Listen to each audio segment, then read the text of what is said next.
अगला क्वेश्चन आपके सामने, ये भी जेईई मेंस 2025 का क्वेश्चन है, बट मैंने इसको मॉडिफाई किया है। उसमें A B C D option थे, मैंने ई ऑप्शन भी डाल दिया है, बहुत ध्यान से समझना। क्वेश्चन है identify the number of structure from the following which can be correlated as D glyceraldehyde. तो डीग्लिसरल्डिहाइड कैसे बताते हैं प्यारे बच्चों, समझ जाना। हम सबसे पहले करेक्ट फिशर बनाते हैं।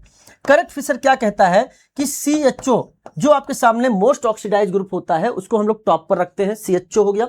अगर हम ग्लिसरल्डिहाइड के टर्म में बात करते हैं, अगर हम अमीनो एसिड के बारे में बात करेंगे तो COOH, CHO या COH को हम लोग टॉप पर रखेंगे, और बॉटम में रखते हैं हम लोग CH2OH अगर हम लोग ग्लिसरल्डिहाइड के टर्म में बात कर रहे हैं। नहीं तो अदरवाइज हम CH2OH या R भी हम नीचे रख सकते हैं। अब इतना रखने के बाद एक करेक्ट फिशर बनाने की बात हो रही है, तो प्यारे बच्चों अब आपके सामने बच जाता है H या OH। तो अगर H लेफ्ट है और OH इस काइनेटिक सेंटर पे बात कर रहा है, अगर H लेफ्ट है और OH राइट है तो वो कैपिटल D होगा, अगर H राइट और OH लेफ्ट है तो वो कैपिटल L होगा। लास्ट काइनेटिक सेंटर पर चेक करते हैं, ऊपर से नीचे हम लोग नंबरिंग करेंगे, लास्ट काइनेटिक सेंटर पर चेक करते हैं। क्योंकि ग्लिसरल्डिहाइड में एक ही काइनेटिक सेंटर है तो हम इसका जवाब यहीं से दे देते हैं। चलो साहब, इस पर आपको ध्यान देना होगा। जैसे अगर मैंने यहां H लिख दिया, यहां OH लिख दिया, तो ये आपके सामने राइट हैंड साइड है, तो इसका नाम हो जाएगा दिस इज कॉल्ड डीग्लिसरल्डिहाइड। लेकिन उसने आपसे बोला है कि और जो भी कार्बोहाइड्रेट है वो ग्लिसरल्डिहाइड से बनते हैं, उनको सिंथेसाइज कर सकते हैं, इसलिए हम लोग रेफरेंस लेके चलते हैं डीग्लिसरल्डिहाइड को। प्यारे बच्चों, तो अगर आप इसको देखेंगे, इसको उठाया इसने, तो इसको हमने प्यारे बच्चे ऐसे बना सकते हैं। ये CHO है, यहाँ CHO है, ये OH राइट है, तो H लेफ्ट हो जाएगा, OH राइट है तो H लेफ्ट हो जाएगा, एंड ये आपके सामने लिखा है CH2OH, हमने इसको लिख दिया प्यारे बच्चों CH2OH। ये कार्बन है प्यारे बच्चों, लिख दिया CH2OH। इसको देखने के बाद ऊपर से नीचे आएंगे तो जो लास्ट काइनेटिक सेंटर आपके सामने यहां दिख रहा है, OH चूंकि राइट हैंड साइड पे है, इसलिए ये आपके सामने कौन सा हो जाएगा, कैपिटल D वाला हो जाएगा, शुगर। चलिए साहब दूसरे वाले को देखिए, ये CHO है, OH राइट है, तो H लेफ्ट हो गया, OH लेफ्ट है तो H राइट हो गया, OH राइट है तो H लेफ्ट हो गया, और ये आपके सामने कहलाएगा दिस इज कॉल्ड CH2OH। यहां लिख दिया CH2OH। लास्ट काइनेटिक सेंटर पर आप देखिए OH राइट हैंड साइड पर है प्यारे बच्चों, ये भी आपके सामने कैपिटल D वाला शुगर हो गया। नेक्स्ट देखिए, यहां पर CHO जो है ये टॉप पे, यहां पर CHO लिख दिया है, OH राइट है तो H लेफ्ट हो गया, OH लेफ्ट है तो H को राइट बना दो, OH आपके सामने क्या है, लेफ्ट है तो H क्या है, राइट है, और ये CH2OH है। तो प्यारे बच्चों यहां देख सकते हैं लास्ट काइनेटिक सेंटर पर OH लेफ्ट हैंड साइड पर है, तो प्यारे बच्चों ये कैपिटल L हो गया है। इसको देखें, अब हमको CHO को रखना है टॉप पर, मोस्ट ऑक्सीडाइज ग्रुप को रखना है टॉप पर, लेकिन यहां पर दे दिया है बॉटम पर। तो क्या करेंगे, इसको हम लोग रोटेट करेंगे 180 degree in the plane of paper, जिससे कॉन्फिगरेशन बदलता नहीं है। जब आप इसको रोटेट करेंगे प्यारे बच्चों, तो आप देख सकते हैं आपके सामने बनेगा CHO टॉप पर चला गया है, यहां पर ये OH राइट आ जाएगा, OH राइट आ गया, ये वाला OH आपके सामने लेफ्ट आ जाएगा, ये OH आपके सामने राइट आ जाएगा, और ये आपके सामने CH2OH होगा, ये आपके सामने CH2OH को रिप्रेजेंट कर रहा है।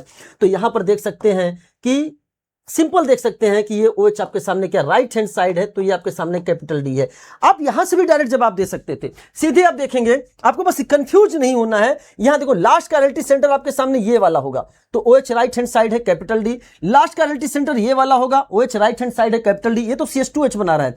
यहां पर देखेंगे ये आपके सामने लास्ट काइनेटिक सेंटर यहां वाला है, OH लेफ्ट हैंड साइड है, कैपिटल L। इसको पूरा घुमाएंगे तो लास्ट काइनेटिक सेंटर ये बनेगा, वो राइट हैंड साइड में आएगा, कैपिटल D। अब प्रश्न आता है इसकी अगर हम बात करें तो हमने इसको बना लिया पहले थोड़ा आसान तरीके से। ये CHO है, यहां पर OH राइट है तो H लेफ्ट हो गया, OH लेफ्ट है तो H राइट हो गया, OH राइट है तो H लेफ्ट हो गया, और यहां बना है OH H CH2OH।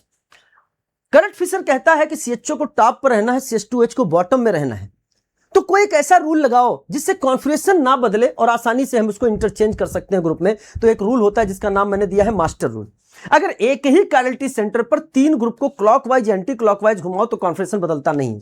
जैसे फॉर एग्जांपल अगर हम इस काइनेटिक सेंटर पे बात करते हैं और अगर हमने इसको घुमा दिया, CH2OH को इधर ले आए, H इधर ले गए और OH को इधर लेके आया, तो जो आपके सामने बनेगा प्यारे बच्चों, ये आपके सामने है CHO, यहां पे आपके सामने है ये H है, ये आपके सामने OH है, यहां पे ये H है, ये आपके सामने OH है, ये आपके सामने H है, ये आपके सामने OH है। यहां तक आपने बना लिया। अब यहां ध्यान से समझना बेटा, यहां की अगर हम आपसे बात करते हैं तो आपको दिखाई दे रहा है 1 2 3 1 2 3 बनाया। CH2H आपके सामने बॉटम पे आ जाएगा, CH2H आपके सामने बॉटम पर आएगा। CH2H आप यहां पर बॉटम पर लेके आ गए हैं। H जो है आपका लेफ्ट हो जाएगा, OH जो है आपका वो राइट हो जाएगा। एंड लास्ट कैरलिटी सेंटर पर OH आपका राइट हैंड साइड में नजर आने लगा है। ये आपके सामने क्या हो जाएगा बेटा, कैपिटल D हो गया। ये आपके सामने कैपिटल D हो गया। तो अब उसने क्वेश्चन आपसे ये पूछा है कि ये बताओ कि the number of structure from the following which can be correlated as a D glyceraldehyde, यानी जो डी ग्लिसरॉल्डिहाइड को फॉलो कर रहे हैं, यानी कैपिटल D सीरीज के हैं। तो प्यारे बच्चों हम कह सकते हैं 1 2 3 एंड 4। तो आंसर हो जाएगा 4, लेकिन 4 को टिक मत करना, 3 को टिक करना, क्योंकि 3 में लिखा है 4। क्या मेरी बात क्लियर हो गई है? तो ये क्वेश्चन था, थोड़ा सा मैंने इसको डिजाइन किया है, बाकी क्वेश्चन आसान था, आप आसानी से कर सकते हैं। नेक्स्ट क्वेश्चन, ये भी देखो बेटा, क्वेश्चन आपका जेईई मेंस में आया हुआ है। अच्छा क्वेश्चन से, कॉपी में ऑलरेडी पहले कराया जा चुका था। अगर इस क्वेश्चन की बात करें तो जब टॉल्विन, यहां पे सामने प्यारे बच्चों, जब टॉल्विन की रिएक्शन हमने कराई है, अभी थोड़ी देर पहले इसको पढ़ा है हम लोगों ने। सबसे पहले ले लिया CrO2Cl2, CrO2Cl2 carbon disulphide, and number 2 पर ले लिया है दैट इज द H3O+। यहां पर नंबर 2 पर ले लिया है प्यारे बच्चों दैट इज द H3O+। तो ये रिएक्शन का नाम है इटार्ड रिएक्शन। अब तो आपको याद हो जाना चाहिए, हमने आपको तो इसका इंटरमीडिएट भी बता दिया है। तो यहाँ पे CH3 ग्रुप को CHO ग्रुप में बदलने का काम आता है, यानी आपका बन गया यहाँ पर there is a formation of CHO, ये बन गया आपके सामने बेंजल्डिहाइड। ये आपके सामने प्यारे बच्चों बेंजल्डिहाइड का फॉर्मेशन हो गया। आफ्टर दैट इसकी रिएक्शन कराई जा रही है NaHSO3 के साथ। बहुत ध्यान से समझना प्यारे बच्चों, इसकी रिएक्शन कराई गई NaHSO3 के साथ। मैकेनिज्म हम इसकी लिख सकते हैं, बट यहां पर आपको डायरेक्ट आपको आना चाहिए। कैसे सॉल्व करेंगे बहुत ध्यान समझना। हमने इसको लिख दिया Na+NHSO3-, HSO3-। तो प्यारे बच्चों यहां पर अगर देखा जाए तो अपने सल्फर के लोन पेयर के थ्रू ये यहां पर करेगा अटैक, एंड बॉन्ड टूट जाएगा खटैक, न्यूक्लियोफिलिक एडिशन रिएक्शन। यहां पे आपके सामने न्यूक्लियोफिलिक एडिशन रिएक्शन होगा, and there is a formation of. यहां आपके सामने जो चीजें बन के आ रही हैं आप देख सकते हैं, ये है कार्बन, ये आपके सामने हो जाएगा O-, यहां पे आपके सामने प्यारे बच्चों ये H, और यह हो जाएगा SO3H, और यहां पर माइनस है, वहां पर Na+ लगेगा तो माइनस हो गया, और ये हो गया Na+। आपके सामने बन गया दैट इज द SO3H यहां पर लग गया। लेकिन SO3H एक स्ट्रॉन्ग एसिड होता है, यहां पर क्या होगा, इंट्रामॉलिक्यूलर एसिड बेस रिएक्शन हो जाएगा, इंट्रामॉलिक्यूलर एसिड बेस रिएक्शन हो जाएगा। And there is a step को बोलते हैं, this is called proton transfer. यहां पे हो गया प्यारे बच्चों, there is a formation of proton transfer हुआ, and there is a formation of, आप देख सकते हैं यहां पे आपके सामने बन गया दैट इज द, ये कार्बन है, यहां पे आपके सामने ये हो गया आपके सामने दिस इज द OH, यहां पर H, और यहां पर SO3-, जहां पे लग जाएगा Na+, और ये आपके सामने एडक्ट का फॉर्मेशन होता है, जो आपके सामने एक व्हाइट क्रिस्टलाइन प्रोडक्ट होता है। प्यारे बच्चों ये आपके सामने होता है, this is the white crystalline product होता है, जो कि वाटर सॉल्युबल होता है। ये आपके सामने वाटर सॉल्युबल प्रोडक्ट का फॉर्मेशन होता है, और जब कभी कोई क्रिस्टल आता है तो वो प्रैक्टिकल ऑर्गेनिक केमिस्ट्री का पार्ट बन जाता है, ये POC का पार्ट बन जाएगा। ये पूरा का पूरा प्रोसेस जो यहाँ पर हमने लिखा है, ये आपके सामने कैसा होता है, दैट इज द, ये एक रिवर्सिबल प्रोसेस होता है। चलिए साहब, ये तो एडक्ट बन गया, लेकिन अब जब हम इस एडक्ट की रिएक्शन प्यारे बच्चों HCl के साथ कराते हैं, उसने क्या फिल्टर कर दिया, फिल्टर करने के बाद जो रेजिड्यू मिला है, ये आपके सामने रेजिड्यू मिला है, वो रेजिड्यू क्या है आपके सामने ये है, इसे हमने बोल दिया दिस इज द A। इसकी रिएक्शन जब हम आपके सामने कराते हैं HCl के साथ, डाइल्यूट HCl के साथ हमने इसकी रिएक्शन कराई, तो प्यारे बच्चों वापस से हमें बेंजल्डिहाइड मिल जाता है, CHO। ये आपके सामने there is a formation of benzaldehyde. अभी मैं इसको और भी क्लियर करता हूं आपको, एंड आपके सामने जो ये बन गया, ये है आपके सामने B। तो पहले आंसर टिक कर लेते हैं। तो आंसर देखोगे तो A जो आपके सामने है वो A एडक्ट है, आपको दिखाई दे रहा है, एंड B आपके सामने बेंजल्डिहाइड है, तो आंसर हो गया 4। अब हम बात करते हैं NCERT की, और इसके बारे में थोड़ी सी चर्चा करते हैं, ध्यान से सुनना। लिखा है the hydrogen sulphide addition compound is, जो भी बनाया है, जो भी आपके सामने बनाया है, this is called addition product है, ये आपके सामने वाटर सॉल्युबल है। लिखा है कि the hydrogen sulphide addition compound is water soluble and can be converted back to the original carbonyl compound by treating it with dilute mineral acid or alkali, therefore these are useful for separation and purification of aldehyde. अब होता क्या है, मान लीजिए हमारे सामने कोई ऐसा इसमें क्या है, आपका एल्डिहाइड भी रखा हुआ है, एल्डिहाइड भी रखा हुआ है एंड अदर ऑर्गेनिक कंपाउंड भी रखे हुए हैं, तो ये इम्प्योर फॉर्म में है। हमने इसमें सोडियम बाइसल्फाइड डाल दिया तो ये क्या करेगा, एडक्ट बनेगा, और उस एडक्ट को हमने फिल्टर करके बाहर निकाल दिया, हमें रेजिड्यू मिल गया। तो हमने क्या किया, सेपरेट कर लिया। वापस से जब हम इसकी रिएक्शन HCl मिनरल एसिड से कराते हैं तो हमें वापस से बेंजल्डिहाइड मिल जाता है। उससे क्या होता है प्यारे बच्चों, ये जो आपके सामने एक मेथड है, इस मेथड में प्यारे बच्चों हमें प्योर एल्डिहाइड का फॉर्मेशन हो गया। तो ये प्यूरिफिकेशन में भी आपका हेल्प कर रहा है, प्यूरिफिकेशन में भी आपका हेल्प कर रहा है। अच्छा, अब सुनना ध्यान से। तो अगर हमने आपसे बात करी तो ये वो एडिशन प्रोडक्ट आपके सामने बना हुआ है। इस एडिशन प्रोडक्ट की ध्यान से देखना, जब हम इसकी रिएक्शन HCl के साथ करा रहे हैं तो ये प्रोटोनेट हो जाएगा और आपके सामने यहां पर प्यारे बच्चों ये आपके सामने दिस इज द OH और यहां पर हो गया SO3H। SO3H एक ऐसा ग्रुप होता है जिसको हम लगा भी सकते हैं, निकाल भी सकते हैं, सल्फोनेशन भी होता है, साथ में डीसल्फोनेशन भी कर सकते हैं।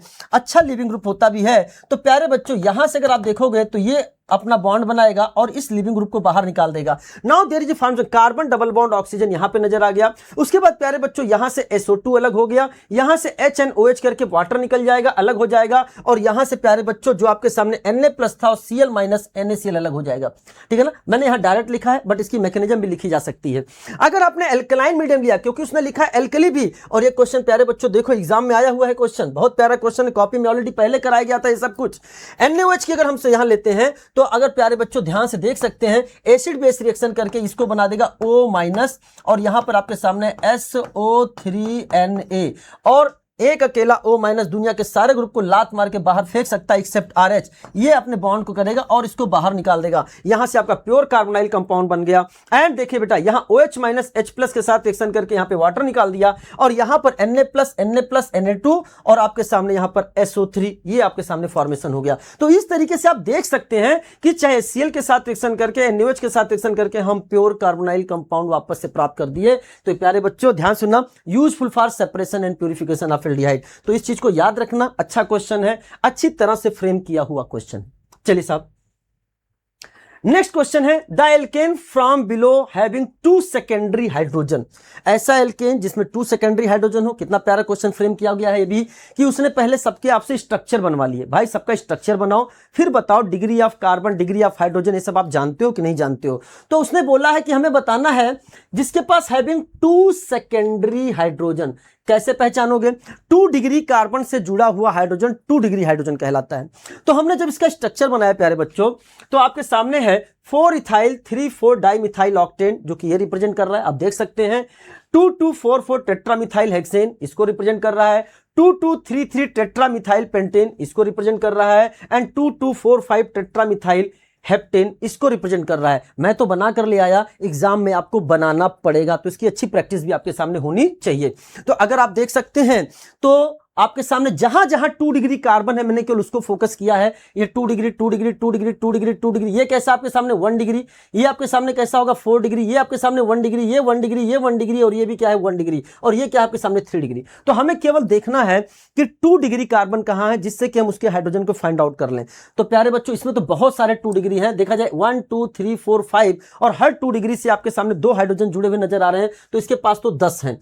यहां पे देखा तो ये भी 2 डिग्री है, ये भी 2 डिग्री है, 2 है तो 2 × 2 इसके पास 4 हो गए। इसके पास केवल एक ही 2 डिग्री का कार्बन है। ऐसा कार्बन जो डायरेक्टली केवल 2 कार्बन से जुड़ा, उसे क्या बोलते हैं 2 डिग्री कार्बन बोलते हैं। और उससे जुड़ा हुआ जो हाइड्रोजन है, इसके पास केवल एक ही 2 डिग्री कार्बन है, जहां पर 2 हाइड्रोजन होंगे। तो इसके पास ही केवल, देखा जाए उसने बोला था ऐसा ऑप्शन बताना है जिसके पास केवल 2 ही हो 2 डिग्री के हाइड्रोजन। तो ये मिल गया हमको। इस स्ट्रक्चर में आपको ये भी 2 डिग्री नजर आएगा, ये भी 2 डिग्री नजर आएगा। इसके पास 2 × 2, क्योंकि हर 2 डिग्री कार्बन से 2 हाइड्रोजन है, बैलेंसी कार्बन की 4 करने के लिए। तो इसके पास 4 जो हैं वो 2 डिग्री हाइड्रोजन है। तो एक ही ऐसा ऑप्शन है जो आपके सामने थर्ड है जिसके पास आपके सामने 2 डिग्री हाइड्रोजन है, तो आंसर आपके सामने हो जाएगा थर्ड। तो देखा जाए थोड़ा सा है स्ट्रक्चर बनाने में थोड़ा टाइम लगेगा, देखने में टाइम लगेगा, तो प्रैक्टिस अच्छी रहेगी तो आप इसको फास्ट बना सकते हैं।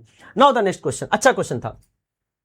The ascending order of the relative rate of the solvolysis of the following compounds की बात करी जा रही है। तो प्यारे बच्चों, जो सॉल्वोलाइसिस होता है आपके सामने, वो क्या होता है आपके सामने, इन जनरल हम उसको बोलते हैं SN1। अगर कुछ ना दिया गया है तो ये SN1 रिएक्शन है।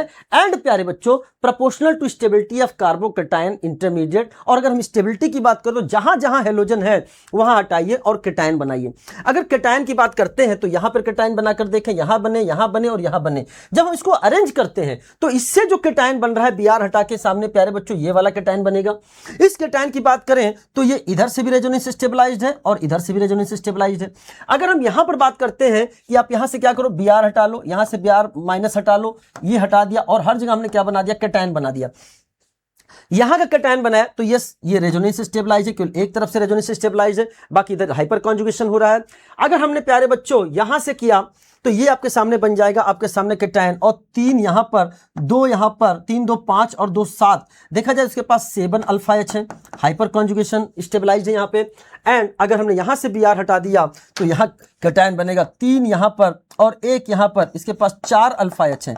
तो स्टेबिलिटी का ऑर्डर देखेंगे तो यहां पर आपके सामने मोर रेजोनेंस, यहां पर मोर रेजोनेंस है, यहां पे आपके सामने रेजोनेंस है, यहां पे आपके सामने 7 अल्फा H है, यहां आपके सामने 4 अल्फा H है। तो प्यारे बच्चों, आप देख के बता सकते हो कि सबसे ज्यादा स्टेबल आपके सामने ये होगा, उसके बाद ये होगा, उसके बाद ये होगा, इसके बाद ये होगा। तो अगर ऑप्शन देख सकते हो तो ऑप्शन क्या कह रहा है, सबसे ज्यादा आपके सामने C होना चाहिए। सबसे ज्यादा C होते ही आपका fourth option and second option cut हो गया।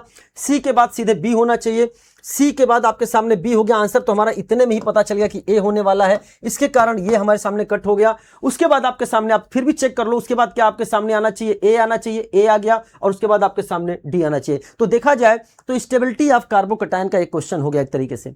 चलिए साहब, नेक्स्ट क्वेश्चन आपके सामने है, the structure of the major product form in the following reaction sequences.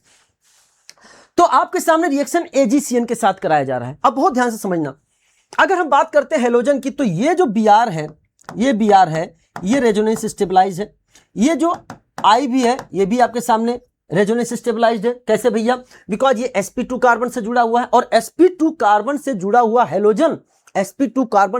Halogen ना ही SN1 देता है ना ही SN2 देता है। अब बहुत ध्यान समझना, लेकिन ये वाला डायरेक्टली आपके सामने रिंग से नहीं जुड़ा हुआ है। sp2 कार्बन कुछ भी हो सकता है, वो आपके सामने क्या रिंग भी है। sp2 कार्बन चाहे वो रिंग हो, चाहे वो विनाइल हेलाइड कर दे, चाहे वो फिनाइल हेलाइड कर दे, ना SN1 देगा ना वो SN2 देगा। तो क्या रे बच्चे, हमारा फोकस केवल किस पर होने वाला है, इस Cl पर होने वाला है। और जब हम AgCN के साथ रिएक्शन कराते हैं, अकॉर्डिंग टू अवर सिलेबस, हम हमेशा कहा करते थे जब जब सिल्वर आएगा नाइट्रोजन से बॉन्ड बनाएगा। अकॉर्डिंग टू अवर सिलेबस केवल बात करी जाती है। तो प्यारे बच्चों, नाइट्रोजन से बॉन्ड बनाने के कारण यहां बनेगा NC, तो हमें बस केवल NC चेक करना है और चेंज केवल एक ही तरफ आना चाहिए। यहां देखो इन्होंने CN पे रिएक्शन यहां करा दिया, नहीं साहब नहीं होगा।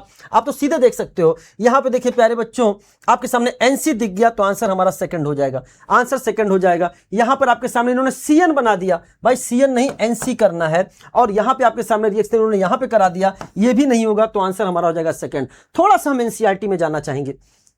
आपके गिवन पेज नंबर पर प्यारे बच्चों लिखा है, आप जाओगे, डेडिकेट की है, लाइनर डेडिकेट करिए, बहुत सुंदर। पुरानी एनसीईआरटी का एग्जांपल 10.5 और न्यू एनसीईआरटी का एग्जांपल 6.5। एनसीईआरटी पेज नंबर, पुरानी NCERT, old NCERT 301 and new NCERT का 171। पूरी मेहनत करके आपके सामने मैं रिप्रेजेंट हुआ हूं। तो haloalkanes reacts with KCN to form alkyl cyanide as a main product, while AgCN form isocyanide as the chief product, explain। तो प्यारे बच्चों समझना, बोलता है KCN is predominantly ionic। KCN जो होता है predominantly ionic फॉर्म में है, ये आपके सामने नजर आ गया, आयंस है आपके सामने, क्योंकि K क्या है, मेटल है, S ब्लॉक के मेटल है, NaCN हो, KCN हो, ये आयनिक कंपाउंड बनाते हैं। And provides cyanide ion in solution, although due to resonance, मैं बता रहा हूं, ये पोलर पाई बॉन्ड है, इसमें है रेजोनेंस। इसका जब आप रेजोनेटिव स्ट्रक्चर ड्रॉ करोगे तो प्यारे बच्चों ये बनेगा, हेड पर आ जाएगा निगेटिव, पूंछ पर आएगा पॉजिटिव, पहले से निगेटिव हो जाएगा न्यूट्रल। तो देखा जाए ये आपका एम्बिडेंट न्यूक्लियोफाइल है। This is the ambient nucleophile. Ambient nucleophile का मतलब है more than one donor site. देखो कार्बन से भी बॉन्ड बना सकता है, नाइट्रोजन से भी बॉन्ड बना सकता है। कह रहा है कि although both carbon and nitrogen atom are in a position to donate electron pair, the attack takes place mainly through carbon। लेकिन जो भी मेन प्रोडक्ट बनता है वो कार्बन से बनता है, तो CN बनेगा। CN मतलब NC नहीं, CN बनेगा, दैट इज RCN बनेगा। क्यों कहता है and not through nitrogen atom, since कहता है अगर हम स्टेबिलिटी की बात करते हैं, स्टेबिलिटी अकॉर्डिंग टू मैं एनसीईआरटी केवल बात कर रहा हूं, तो CC bond is more stable then CN bond, और जो बॉन्ड ज्यादा स्टेबल होगा वही हमारा मेजर प्रोडक्ट बनेगा। तो through nitrogen atom since CC bond is more stable then CN bond, तो इसलिए जब NaCN या KCN लेंगे तो कार्बन के थ्रू अटैच करेगा, क्योंकि कार्बन कार्बन के बीच में बॉन्ड बनेगा, तो R के साथ C लगाना तो होगा RCN बनेगा। फिर कहता है AgCN mainly covalent in nature. AgCN mainly covalent in nature. AgCN ये कोवेलेंट क्यों है भैया? बिकॉज ये डी ब्लॉक वाला है। डी ब्लॉक वाले हाई फाई वाले होते हैं, हाई आयनिक पोटेंशियल रखते हैं, कार्बन के साथ स्ट्रॉन्ग बॉन्ड बनाते हैं, ये कोवेलेंट बॉन्ड बनाएंगे। तो अब जो अटैक होगा वो नाइट्रोजन के थ्रू होगा, नाइट्रोजन के थ्रू होगा, और नाइट्रोजन के थ्रू अटैक होगा तो NC बनेगा। तो पता AgCN is mainly covalent in nature and nitrogen is free to donate electron pair forming isocyanide as the main product. NCERT में लिखा हुआ है, चीजें आपको पता होनी चाहिए, तभी हम लोगों ने बोल दिया जब जब सिल्वर आएगा नाइट्रोजन से बॉन्ड बनाएगा। क्या मेरी बात क्लियर हो गई है? ये चीज आपको ध्यान रखने की जरूरत है। तो इसका आंसर आपके सामने हो गया, दैट इज द सेकंड। चलिए साहब